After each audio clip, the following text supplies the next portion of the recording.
Assalamualaikum warahmatullahi wabarakatuh. Selamat datang di kelas Pak Dim.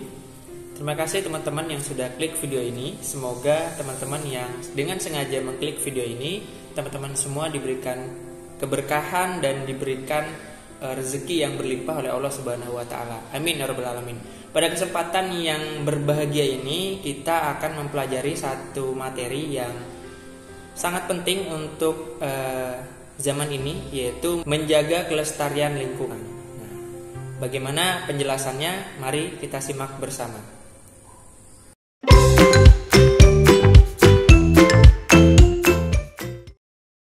Menjaga kelestarian lingkungan adalah kewajiban setiap manusia karena lingkungan merupakan tempat di mana semua makhluk tumbuh kembang di dalamnya. Berkumpul, tertawa, susah, senang, dan masih banyak lagi kegiatan lainnya. Semua dilakukan di atas muka bumi atau di tengah-tengah lingkungan. Seperti dalam surah Al-A'raf ayat 56, A'udzubillahi minasyaitonirrajim, Bismillahirrahmanirrahim, wa la tufsidu fil ardi ba'da islahiha wad'uhu khaufan wa tama'a. Inna rahmatallahi qaribum minal muhsinin. Yang artinya, dan janganlah kamu membuat kerusakan di muka bumi sesudah Allah memperbaikinya, dan berdoalah kepadanya dengan rasa takut dan harapan akan dikabulkan. Sesungguhnya rahmat Allah amat dekat kepada orang-orang yang berbuat baik. Namun sayangnya beberapa manusia yang menjadi penyokong utama kerusakan lingkungan tidak menyadari betapa pentingnya menjaga lingkungan. Kejadian ini pun digambarkan oleh Allah melalui surah Ar-Rum ayat 41. A'udzubillahi minasyaitonirrajim. Bismillahirrahmanirrahim. Zaharul fasadu fil barri wal bahri bima kasabat aydin nasi liyudhiqahum ba'dalladzi ngamilu la'allahum yarji'un.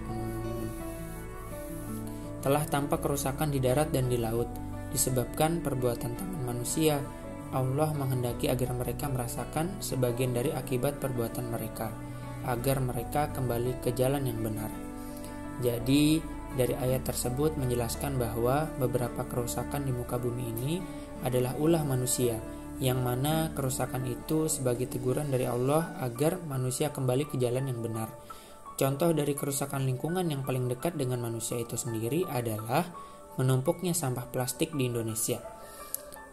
Data Badan Pusat Statistik BPS tahun 2021 menyebutkan limbah plastik Indonesia mencapai 66 juta ton per tahun. Studi Lembaga Ilmu Pengetahuan Indonesia atau LIPI di tahun 2018 memperkirakan sekitar 0,26 juta sampai 0,59 juta ton plastik ini mengalir dari sungai hingga laut.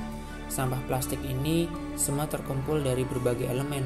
Contohnya limbah perusahaan yang menggunakan plastik lalu tidak bertanggung jawab dalam pengelolaan limbah, dan masyarakat yang membuang sampah sembarangan, yaitu langsung ke sungai atau ke laut.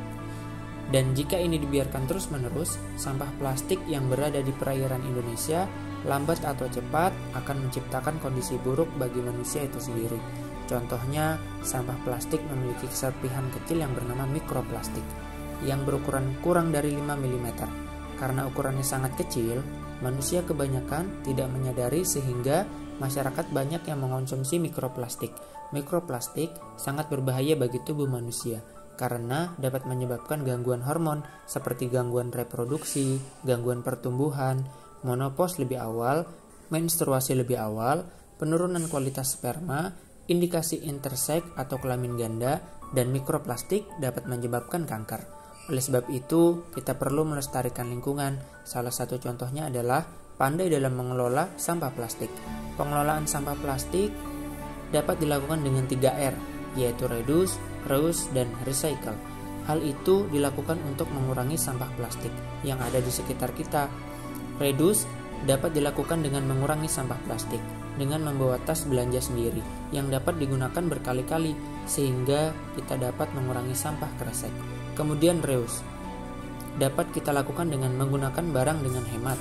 Dan terakhir recycle adalah dengan mendaur ulang sampah plastik yang telah kita gunakan supaya dapat kita gunakan kembali.